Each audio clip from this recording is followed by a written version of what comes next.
Hello and welcome to Sunday's edition of Cracking the Cryptic, where the weather continues apace.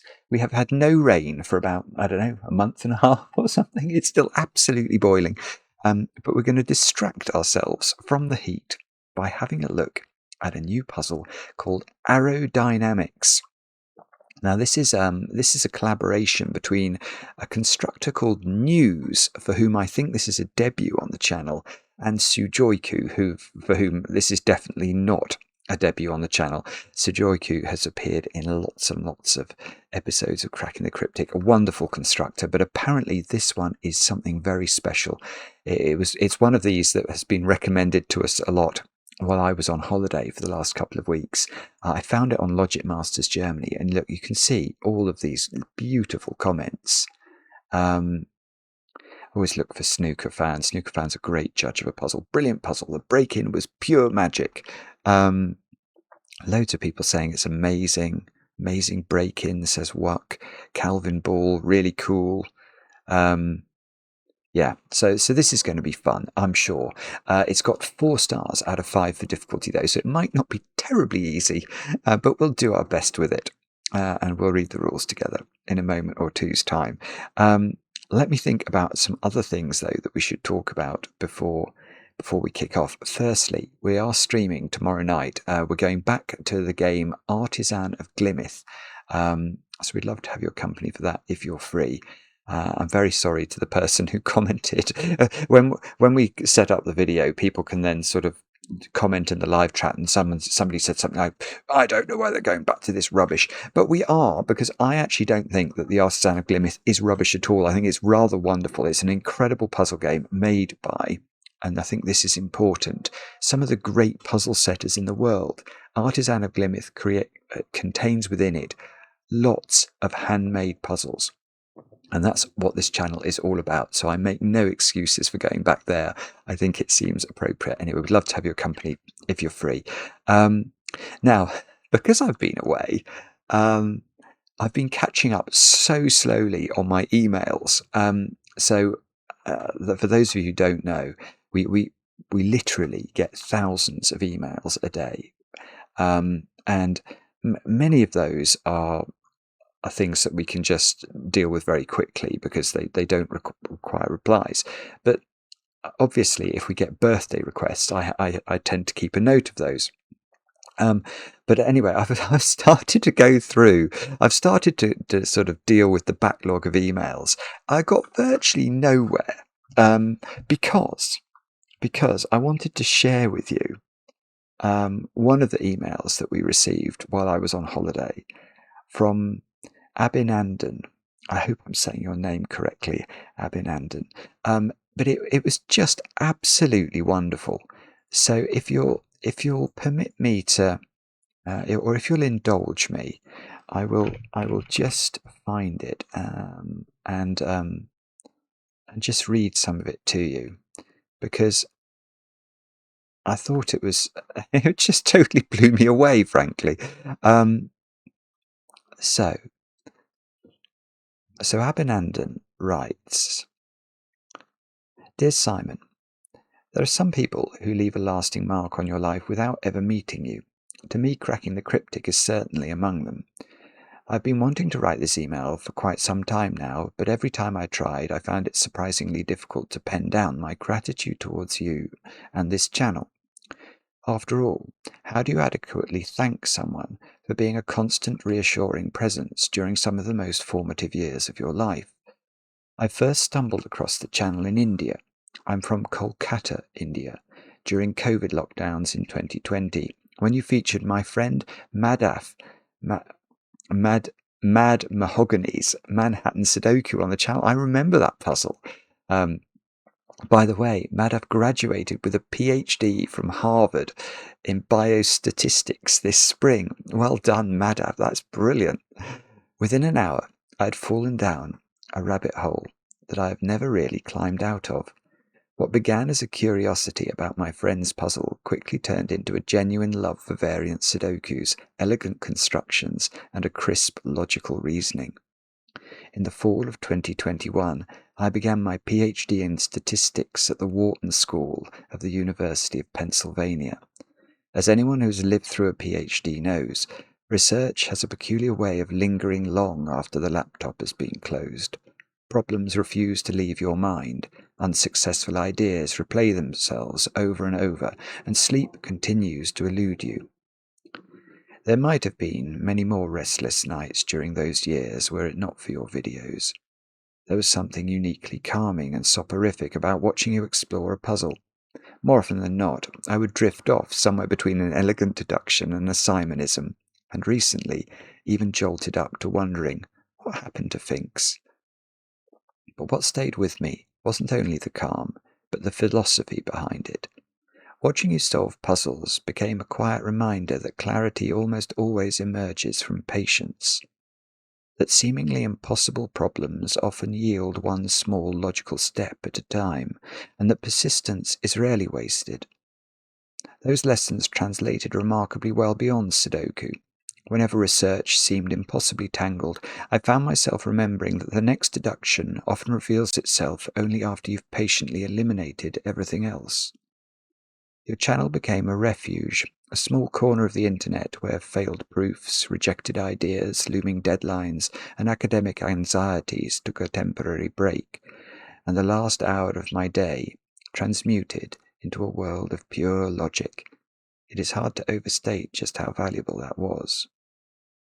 When I submitted my PhD thesis earlier this year, it didn't feel right to thank only the people I had met in person, so tucked away among the acknowledgements to my advisors, collaborators, friends, and family is a paragraph dedicated to cracking the cryptic.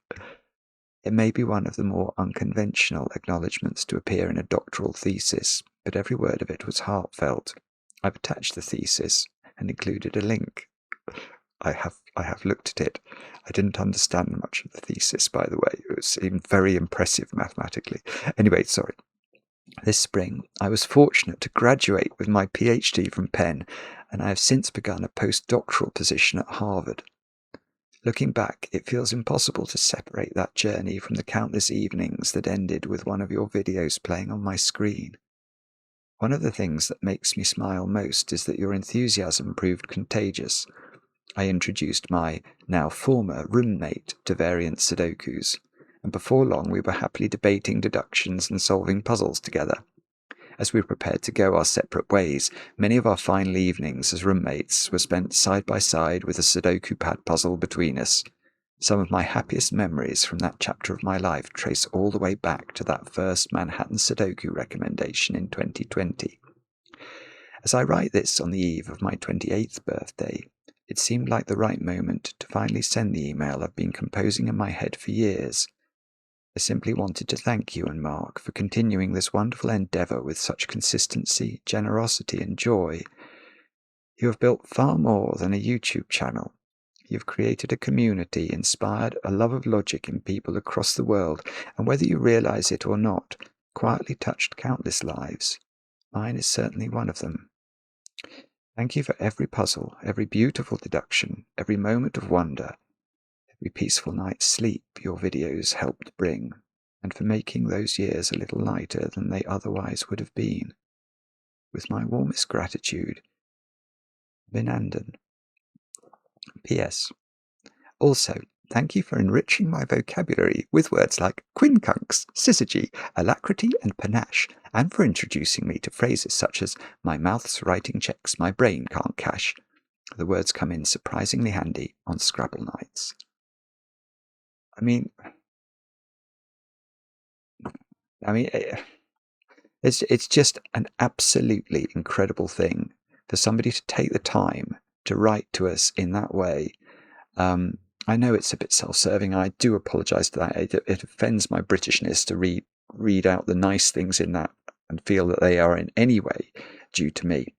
But there are some things in that email that I think are totally, totally right about life.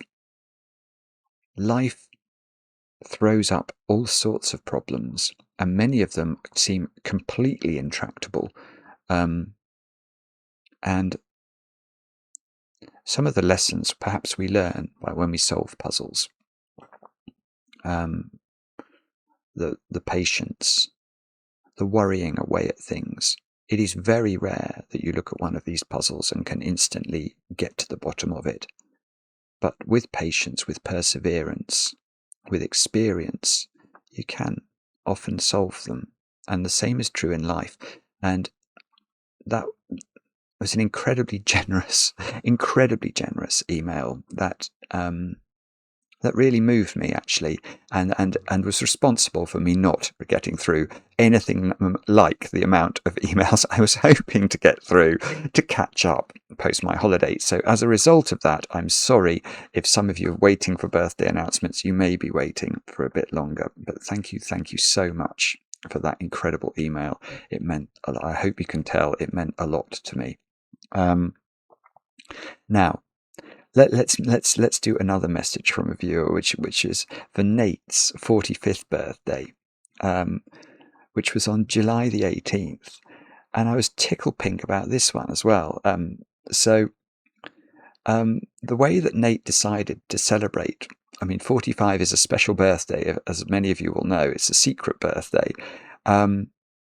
Is that he made a list of all the puzzles that we've been solving where the secret had been relevant to the solve, and then he decided which his favourite one was, and it was a puzzle. It was this puzzle. Now, I don't think I'm giving away too much by showing you a puzzle from several years ago in its completed form, and it happened to be in it. So when I launched it, when I launched the link to the puzzle, it came up. This was my solve of it, and you can see there's some colouring, and this is 4-colour Killer Sudoku number 2 by Nylim, and Nate decided that he would make a birthday cake with Claire that showed the position I was up to in that puzzle when I explained the secret. And you can see, if you look at the birthday cake there, that is consistent. I've got the sort of green and the blue thing in the top right, and then some yellow shading. And if we go back to the puzzle, there's the green and the blue thing with the yellow shading. It's absolutely amazing. What a wonderful idea. So Nate, I'm a bit late with this message, but that tickled me pink as well. So I think Claire did a brilliant job as well on your cake. Anyway, that was a birthday. Now, this next birthday is actually for today, and it's for Kai. Kai has turned 8 today. So one of our younger viewers, Kai, I know it's your birthday because your dad Jason wrote to me. I think you're from Indiana over there in the USA. And Kai, I hope you have a very special birthday today, and I hope your chocolate cake is anything like the one we just showed on the screen. Anyway, I've taken enough of your time. Many of you probably don't watch the introductions, but I hope you did watch that one today. And should we have a look at the rules for aerodynamics by sujoyku, but that's really news and sujoyku, and see what we have to do if we're going to solve this puzzle together. What are the rules of this one? We have got arrow. Oh, no, we haven't got that. We've got normal Sudoku rules applying. So we're going to put the digits 1 to 9 once each in every row, every column, and every 3 by 3 box. Then we've got arrows. Digits on an arrow sum to the digit in the circle from which the arrow emerges. Right, so if this was 1, this was 2, and this was 3, we would write 6 into the circle, because 1 plus 2 plus 3 equals 6. That is how arrows work. There's only one more rule. Index lines. Each turquoise line is an index line, i.e. the digit in the nth cell along such a line, starting from the diamond, indicates the position along the line where the digit n appears. For example, if a diamond cell contains 3, then the third cell along the line must have a 1. Yeah, okay, so I remember index lines. And why is this a 1? It's because this is the first position along the line. So it's indexing where on the line we put the digit 1. This cell is the second position on the line. So whatever digit we put in there, let's say we put a 9 in there, then that would be a 2. Because this is a length 9 line, and therefore that would have to be a 2. If this was an 8, so let's work out, that's the 4th position, so that would be a 4. That is how index lines work. And I think those are all the rules. Do have a go. Let me just double check that. Yeah, that is all the rules. As far as we can scroll. Do have a go. The way to play is to click the link under the video as usual, but now I get to play. Let's get cracking. So we will start off, I think, let's start off with those circles. Each of those circles has to be at least equal to 6, because if we look at the arrows emanating from those circles, they have to have 3 different digits on them in each case. And you can't add 3 different Sudoku digits to anything less than 6, because 1, 2, and 3 add up to 6. And then we've got 2 index lines, which are the same shape, both 9 cells large, and both being pointed at by these corner arrows. So I imagine this is, well, my first thought here, just to let you know what that is. I don't yet know whether this is correct or not, but it feels to me like this is about low digits. Why do I say that? Well, it's because I've done enough puzzles with 3-cell arrows in the past to know that a 3-cell arrow has to have at least 2 low digits on it. What's with a low digit being a 1, 2, or a 3? Now, why do I say that? Well, let's imagine that you had a 3-cell arrow, but you decided you were only going to try to put one of the digits 1, 2, and 3 on it. Well, then the minimum that could be would be a 1 plus a 4 plus a 5, which is 10, isn't it? That's too much. So there must be 2 low digits on these arrows. And then you're going to have to put... Yeah, okay, sorry, I've realised something that I should have explained at the start. So let me explain that, and then we'll try and... But these index lines are 9 cells large. So these, in effect, are extra regions of the puzzles. They're not the same shape as the sudoku ones I had to deal with yesterday, but they are extra regions, because what we can't do on an index line is repeat a digit. Now, that may not be obvious, but it is obvious once you think about it, because let's say that we tried to repeat, I don't know, an 8 on this line. So we put 8 in there and an 8 in there. This would be saying, write a 1 into the 8th position, which is that one. This one is saying write a 5 into the 8th position. Well, you can't simultaneously make that cell 1 and 5. So any index line, any of these, any index line. I mean, no, I think this is generalizable. This statement I'm about to make. Any index line can never have a repeated digit, and must contain every digit up to the length of the line. Now, because these are so long, these are going to have the digits 1 to 9 on them. So I think it is realistic to think about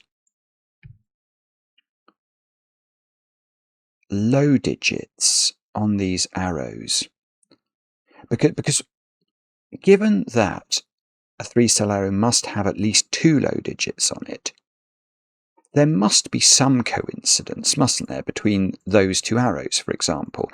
Yeah, so how could you possibly put... How could there be no low digit in common between that arrow and that arrow? That's impossible, because there are only 3 low digits. So given that there must be 2 on there at least, or it could be a 6, so there would be 3 on there, and there must be at least 2 on there, given that you're only picking from 3 different digits, there's at least 1 coincident digit between those arrow cells. And that coincident digit must find a place on the purple index line. Now that is going to be bother. Well, although... Well, so I've used green here to indicate a coincident low digit. So say it was a 2. So say there was a 2 on there and a 2 on there. Given that there must be at least one coincident digit, then that coincident digit is going to go there or there on that line. And I'm guessing that the same. So if we had a low digit on there that was coincident, that is the same, isn't it? It's not resolved.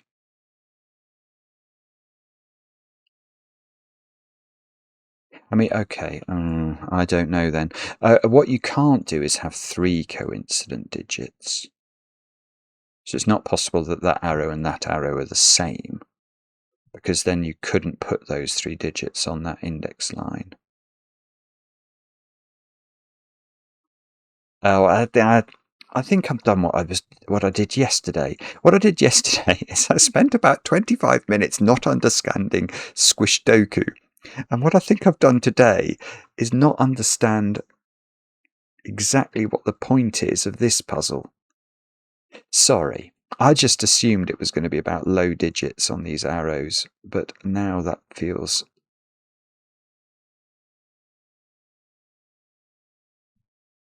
I mean, maybe the idea is they have to be different, the sort of 2 corner digits. If they... Okay, let's say they were the same. Let's say the corner digits were the same. Then these green digits would have to go on the index line. So they would also be in one. So, okay, that's interesting. So if these 2 corner digits are the same, then that digit, the green digit, would have to go in one of those 2 positions. But given that we know there is at least one coincident low digit on the arrows, that would have to go into the other of the positions. So they could only... So if these were the same, if the corners were the same, you could only have one coincident low digit between the 2 with 2 arrows, which would mean that the circles couldn't be 6s or 7s, because if it was double 6 in the corners, you'd have 1, 2, 3, 1, 2, 3. That would have lots of coincident digits. If it was double 7, you'd have 1, 2, 4, 1, 2, 5. It just doesn't work at all. But if you have coincident 8s, you can make 8. Yeah, coincident 8s could work, actually, if they were both 8. Because you could make 8 in 2 different ways. So let me just show you what I'm thinking there. If that was 1, 2, 5, and that was 1, 3, 4... then you can see there's a coincident 1 here. 1 is the common low digit between these arrows, and those digits would be a 1-8 pair. I mean, and if we go to 9, there'll be all sorts of other ways of doing it, because there'll be more ways of making the arrow combinations work. There are 3 ways of making a 3-cell arrow add up to 9. 1, 2, 6, 1, 3, 5, and 2, 3, 4. So in fact, I haven't even proved anything there, have I? So what I've proved there is it's totally possible for those 2 corners to be the same digit, providing if they are the same digit, they're not 6 or 7.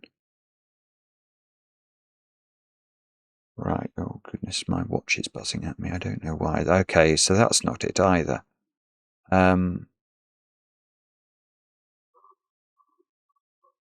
So maybe it's the index lines themselves.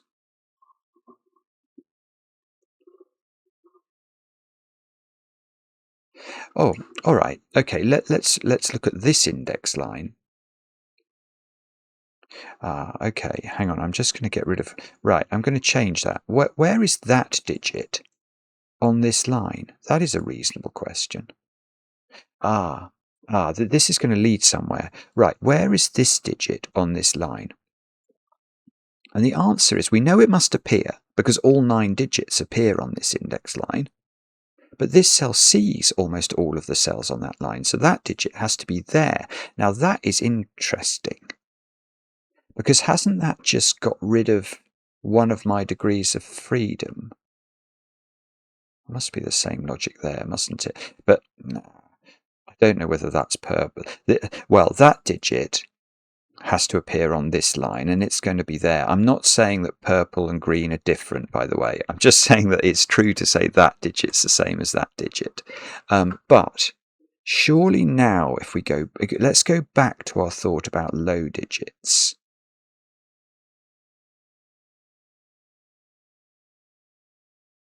Yeah, that's interesting. So let's say this arrow. Yeah, right. This is important.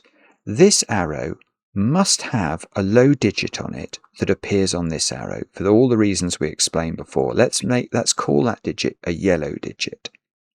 That's a low digit that must be on both of these arrows because they can't.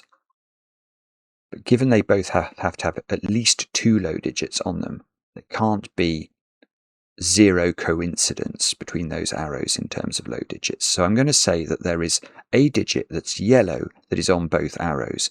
Where does that go on this index line now? It can't go in one of the positions it could have gone in before, because yellow definitely sees the purple digit. So if this digit was a 2, for example, it can't go here, because then it would go into that cell, and the 2 would see itself in the rows and columns. So this digit, which has to appear on this line but isn't purple, has to go there. So that digit is a 1, 2, or a 3. Let's get rid of the 2, because that was just my explanation. Now, does that...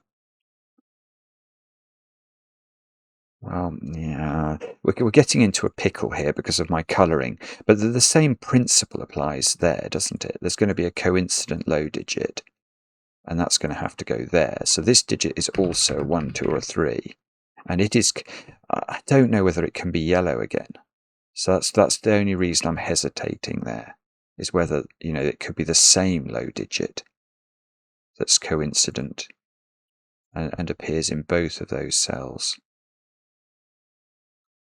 Right, but this digit is in the 5th position on this index line. So it is telling us the 5 appears in one of the first 3 positions. So that's it. Now that must be the same there. So we've now got 5. So, it doesn't really work, but it's nearly interesting, because now that 5, it doesn't do anything to the corner, but it does tell us that if this corner digit were an 8 or a 9, it would be now a bit restricted in terms of its arrow, because if it's 9, it couldn't be 1, 3, 5, and if it's 8, it couldn't be 1, 2, 5. Got something different. Right, now I can prove that the corners are different. That's definitely true. Because if the corners were the same, then we know that in terms of fitting onto this index line, if these were the same digit, it'd have to go either here or here. There's no space for it anymore, because the purple digit has to go there.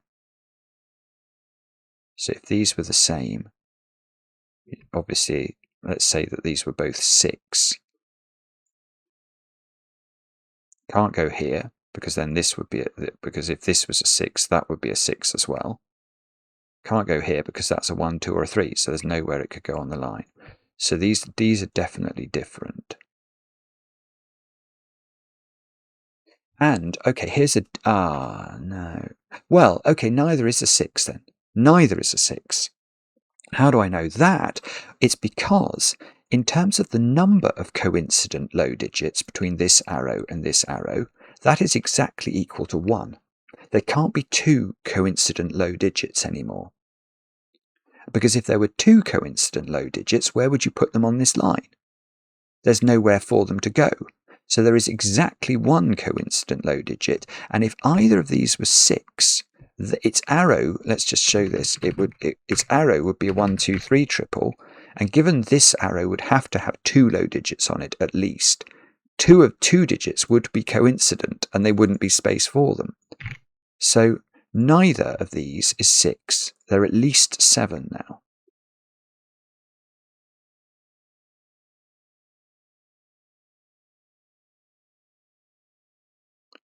Sorry, I now stop talking. I think... Is it really possible? If one of them's a 7, 1, 2, 4 would have to make it up, which means, let's just think that through. So if that's 7, this would have to be 1, 2, 4. So would this. And this could only have one coincident digit. So this would have to be... Well, it would have to have 3 on it then, because it needs to have 2 low digits, but it couldn't have... It could only have 1 of 1 and 2, and then it couldn't have 4 on it either, because, I mean, we haven't thought about coincident middly digits, but exactly the same principle would apply to those. So this would have to be 1, 3, 5, wouldn't it? Yeah, that doesn't work. That's beautiful. Good grief. Right. Right.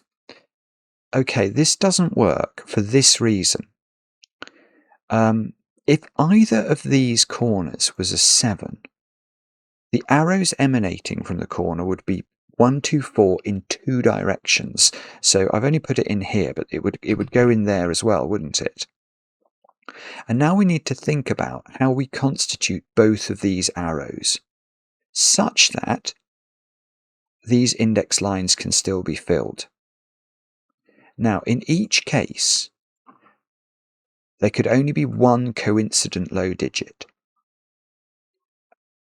So they both would have to have 3 on them. Now, we can then choose one of the digits, 1, 2, and 4, to mimic. Well, let's pick the digit 1 because that's going to give us the most flexibility. And then we can't, given we put 1 and 3 on both these arrows and can't have 2 or 4 on them, because if we had a second coincident digit, we couldn't put it on the index lines. What digit are we going to have to pick here to keep this down to a single digit number? We're going to have to pick 5. And that doesn't work because we're going to have both arrows being 1, 3, 5. And you can't do that. If this arrow is 1, 3, 5 and this arrow is 1, 3, 5, those 4 digits there are selected from only 3 different numbers. And that won't work. We will definitely break Sudoku if we do that. So this is balmy. It's balmy and beautiful at the same time. But we can now say, because that logic is utterly symmetrical, that 7 must come out of both sides of the corners. And now 8. So these are an 8, 9 pair now.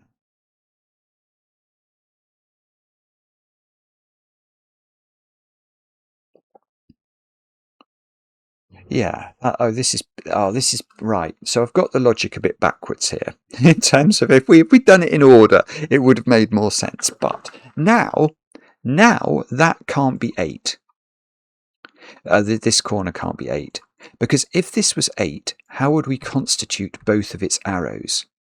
Given that we've got 5 looking at this arrow from this index line, 5 is in one of those 3 looking at this arrow. 5 is in one of those 3 looking at this arrow. So it's fine. We can make an 8 arrow work without a 5, but it would have to be 1, 3, 4. There's only 2 ways of doing it, 1, 3, 4 and 1, 2, 5. So we'd have to do 1, 3, 4 on both arrows, but that gives us the same problem we were just thinking about. We've got 4 cells there selected from 3 different digits in box 3, and that's not going to work from a Sudoku perspective. So, whoopsie, I want to keep my yellow in there. So this can't be 8. That's got to be 9. This has got to be 8. Now it's going to get tricky. And so now something needs to break the symmetry. Because what we've just sort of learned from doing this exercise over here is that these arrows are different. One of them is 1, 3, 4. One of them is 1, 2, 5. I don't know which way round they go.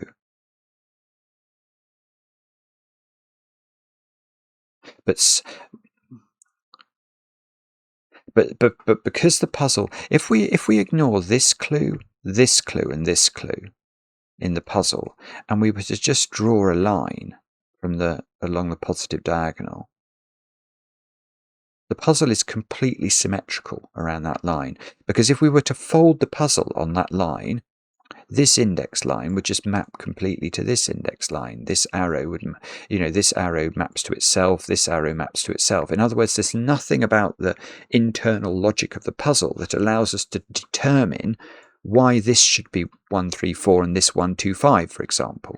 The only thing that's going to tell us that is one of these clues, because they break that symmetry around the positive diagonal. Whoa, whoopsie, whoopsie. It's probably that one, I would guess. But that's a weird one. Why is that one?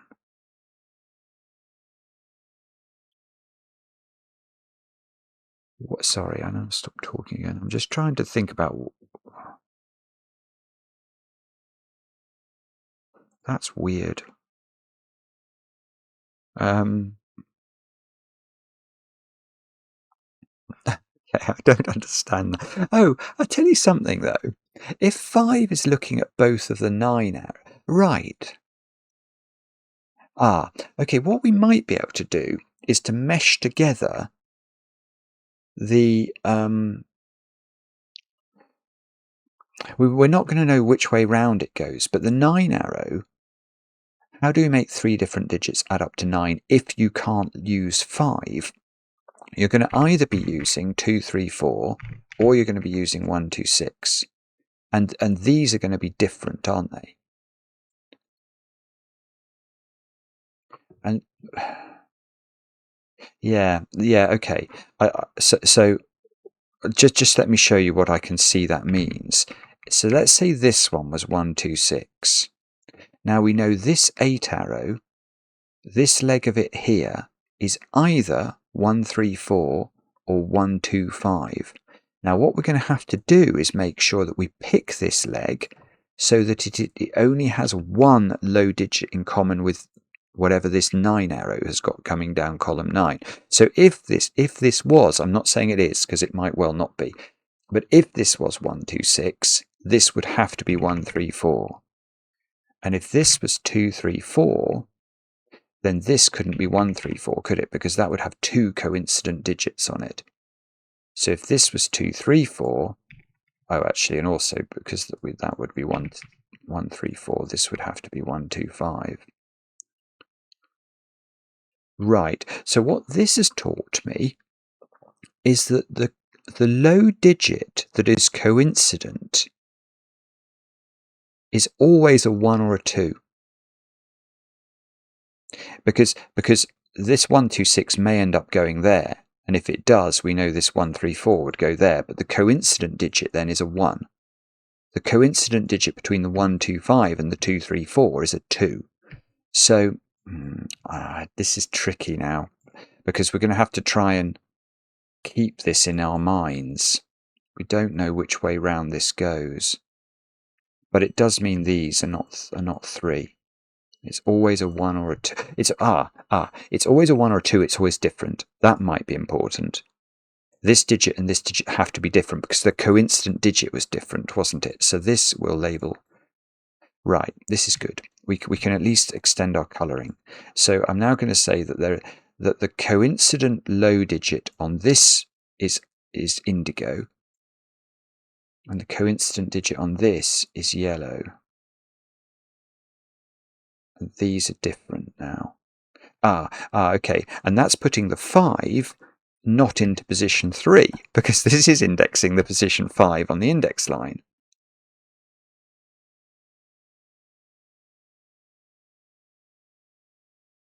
Now,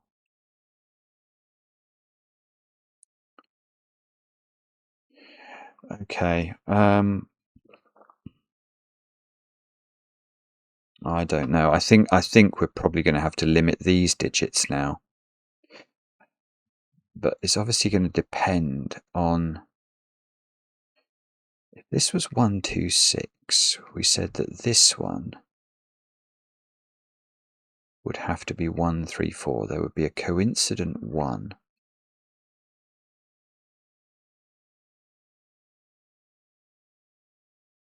The corner digit then,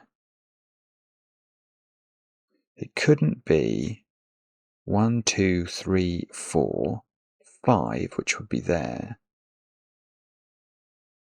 8, so it would be 6 or 7. So if this is 1, 2, 6, this digit is, oh, well, it would actually be a 7 because this would be 1, 2, 6. God, that's really powerful. Wow. Okay, I hadn't realized this. So if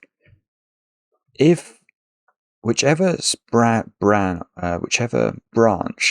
of the 9, whichever 9 arrow branch is 1, 2, 6, it's going to force a 7 into the corner. Now, whichever 9 branch is 2, 3, 4, we then know this is 1, 2, 5, don't we? So what's this? This is not 1, 2, 3, 4 or 5 now, or 8 or 9, so it's 6 or 7.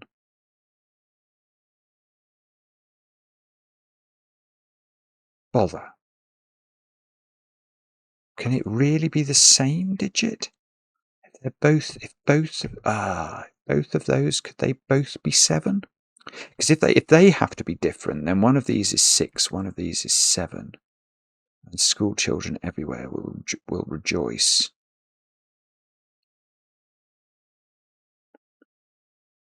I don't know. I'm not sure. Okay, so we're going to have to delete that.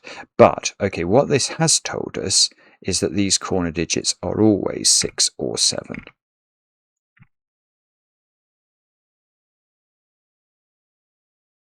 So, okay, and they're in the final position on their index line. So they are positioning the digit 9 into position 6 or 7. 1, 2, 3, 4, 5. So 9 is in one. Oh, no, that's okay. I suddenly thought I was going to get a sudoku problem, but no, that's okay. And the same is going to be true on this one. So there's a 9 in one of those two.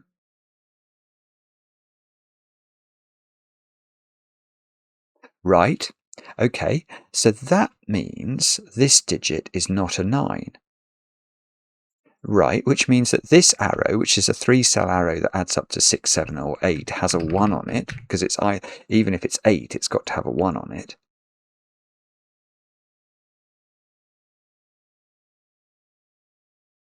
This is the arrow that's intriguing me, because I feel like that's got to break. I think this one is going to be the one that tells us the ordering of the sort of 1, 2, 6 versus 1, 3, 4 arrows, etc. So that one,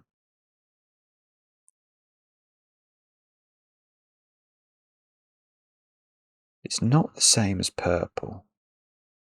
So if purple was 7, this would be 6 or 8. If purple's 6, this would be 7 or 8. Whatever it is, it has to make an appearance on this index line. But I think it could go in 3 different places. Although if it was there, it would form a 6, 7 pair, wouldn't it? Right. That's it. Right. I don't know if it's it, but it's a point. That digit, where does it go on this index line? It does not go there, actually. And the reason we know it doesn't go there is that this digit is a 6, 7, or an 8. And if I put 6, 7, or 8 here, this is the 8th position on the line. So it is saying on this line, the digit 8 goes in position 6, position 7, or position 8, all of which are being looked at by an 8. So that cannot be true. So that digit is in one of those two cells. Now, I don't know whether... Well, let's just quickly have a look at that in terms of colouring. I'm not saying this digit is not orange. I am saying it's not red, and I suppose it's not purple. I'm not saying it's not green. I'm just going to give it its own colour just so we can analyse what it does, because I now know, given it must make an appearance on this index line, it's in one of two places. Oh, with 5. So these are from 5, 6, 7, and 8 then. And right. Oh, this is nearly it, isn't it?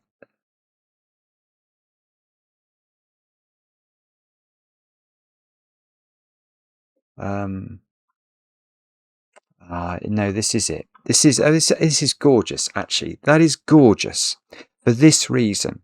It is this that does it. It is you, R2. It is you. The reason I now know which of these is the grey digit, because if the grey digit was in the first position, it would be indexing a 1 into position 6, 7, or 8. I can't put 1 in any of those 3 cells because I know my 8 arrow, whichever flavour this limb of the 8 arrow is, I know it's got a 1 on it. So I can't, this is not the grey digit. So this is the 5, which means this is the 1. And we worked out these were different. So that is a 2, which means this is a 5. Also, this is now indexed, this is done it, look, because now this is indexing a 2 into position 6, 7, or 8. And now, because there's a 2 looking at this limb of the 8 arrow, this is not 1, 2, 5. And so this is 1, 3, 4. I can't remember which way round this went, but that means this one, well, it means this one isn't 2, 3, 4, doesn't it? Because that would have 2 coincident digits. This is brilliant. This is absolutely brilliant. So this one is 1, 2, 6, which means that is not 6. Which means 6 is this one, so this isn't 2.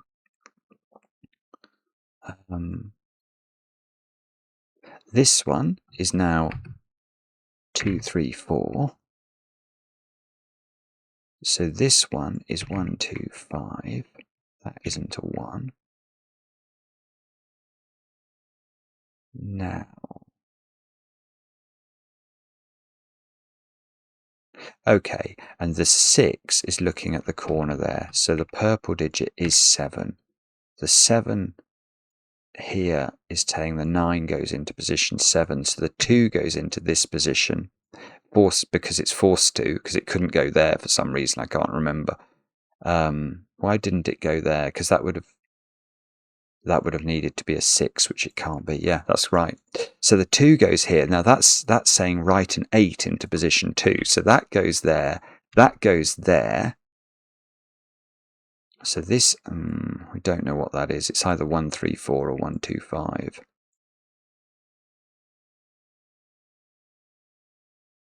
So, an 8 is orange. So let's keep the same colour scheme throughout. 9 is red. This column is very replete, isn't it? We need 5 and 6 into its gaps. So this digit, if it can't be a 5, because we've already indexed to that position. A 5, or to put it a different way, 5's already appeared on the line. So that's 6, that's 5. Oh, 6 is indexing itself. That's the worst form of indexer, because you don't get a second piece of information from it. So what have we not put on this line? 3 and 4. They can go either way around. They can either index each other or index themselves. So these digits are 2 and 5 by Sudoku, that fair-weathered friend. That's a 2-5 pair in column 2, I've just found. And now what do we do? That is the question, isn't it? This can still be 7, remember, because the 1, 2, 5, 2, 3, 4 arrows don't include that beautiful 6 that we got on that arrow.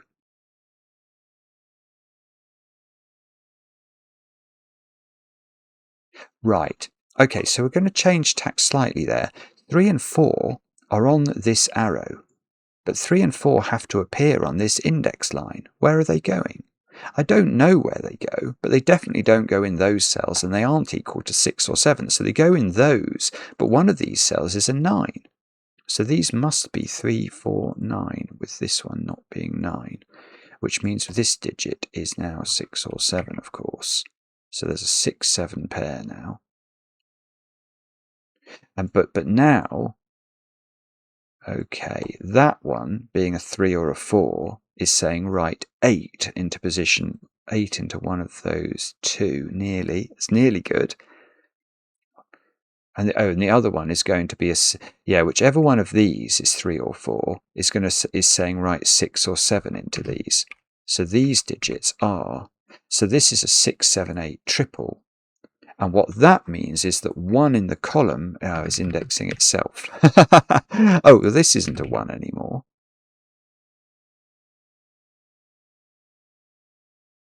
Wow. Okay. So, right. So this circle is interesting now, because that circle is not 9 because of this pencil mark, and it's not 6, 7, or 8. So it's maximum of 5. So it's got to be 3. These two have to be at least 1, 2 pair, don't they? So it can't be less than 3. So that is 3, 4, or 5. Which means these two arrow cells have got to be lower than the maximum of these. So these are from 1, 2, 3, and 4. That's not 2.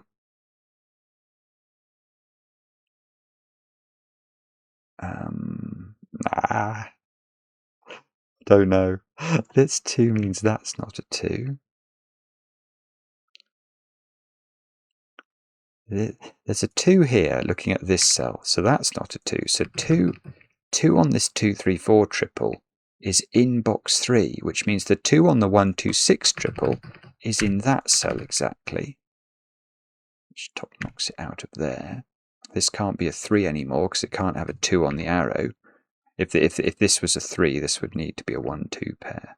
So now there is a 1 on this arrow for sure, because it can't be a 3 plus a 4 equals 7.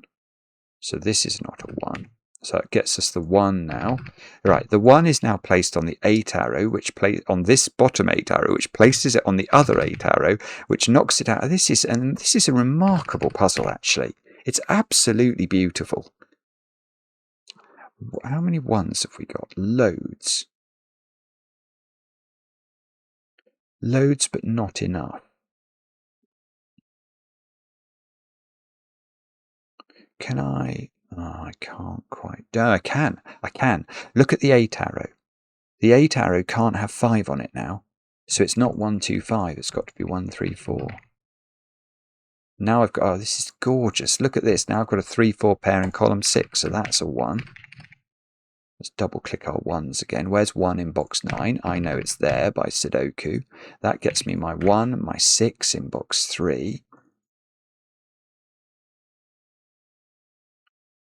Something's got to give, hasn't it? Where's 1 in box 2? We can get that. All the 1s are done.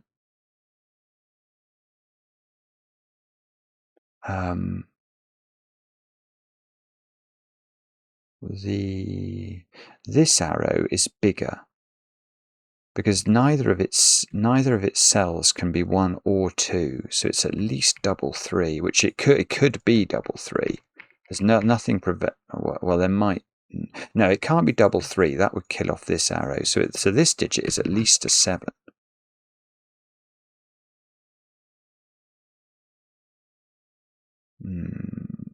Oh, nearly. I really would like to know whether this is 7 or 6. How are we going to do that? 6, 7, 8. I've got a 3, 4 pair in row 8. Is that useful? 5. Where's 5 in box 5? I can place it.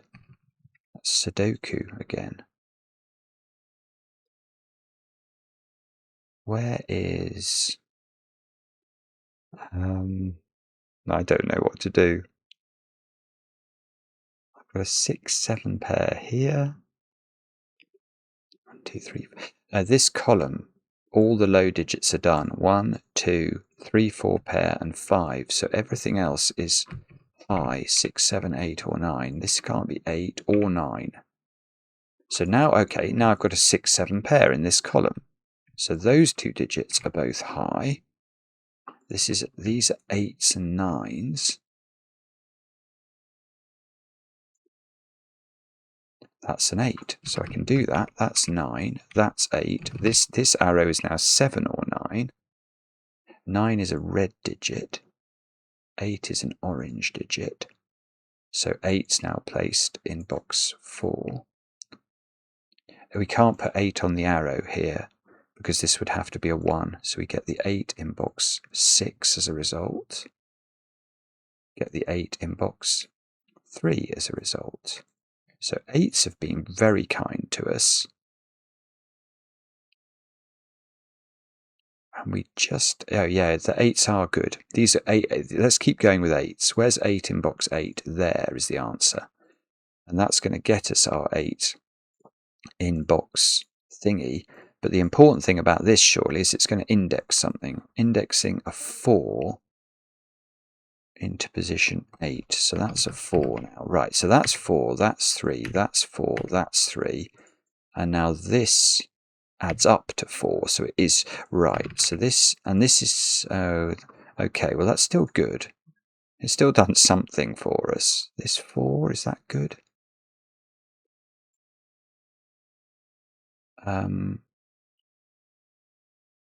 Threes, though. Okay, in box 2 there's a 3-4 pair. This is good, because that 3-4 pair means that this is a 6-7 pair, the digits left over, but there's a 6 looking in. So now finally I'm going to work out what's in the other corner. It is 7. It is the same. So 7 is purple. That's weird, isn't it? So 7, wherever it appears, is now purple. So this is now a 6. That's in position 3. So 1, 2, 3, 4, 5. This is therefore a 3. This is a 9 by indexing. 9 is definitely a red digit. This is now a 6. In column 5, we haven't put 2 in, so let's put 2 in. We haven't put 9 in. Let's put that in as well. Why not? And these digits are 6 and 7.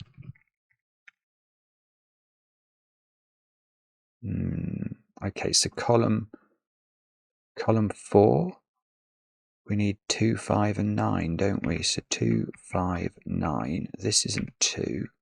What's that digit? 5. This isn't 5. This 4. The 4 and the 3 over here are resolved.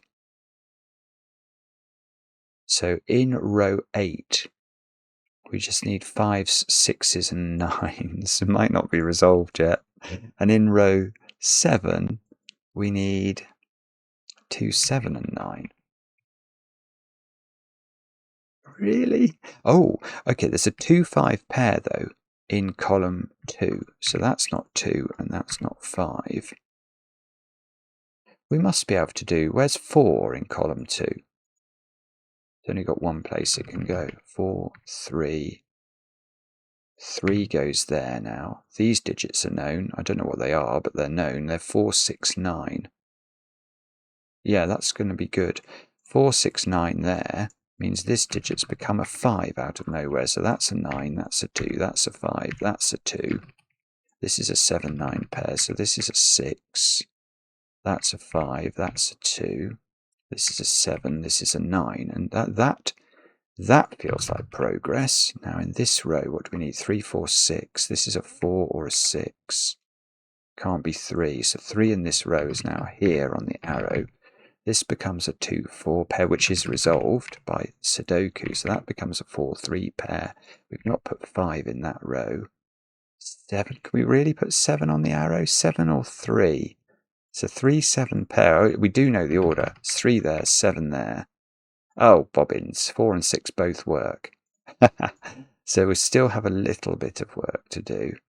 Okay, let's try column 7, where we need 2 and 7, which we can just put. Oh, that's it. Now this has become a 9. So that's got to be a 6. That's got to be a 4. Now this is a 9. This is a 6. This is a 6. This is a 7. That's a 4. And the puzzle, well, the puzzle's done, but we haven't really done it because we haven't done our colouring properly. So we're going to fix that straight away. Yellow is a 1. Oh, no. Yellow is 1. Indigo is 2. 9 is always red. Orange is always 8. Let's just make sure we don't have any vulgar flashing in the grid. No 3s in the corner today. 7s are always purple. Did nothing else get coloured? That's rather distressing. Oh, well, we can put that right. 3s can be green, 4s can be grey, 6s can be lime green, and 5s, oh, why is that doing? 5s can be the colour I haven't used, which is blue. And there's all sorts of flashing going on, so we need to fix it. There we go.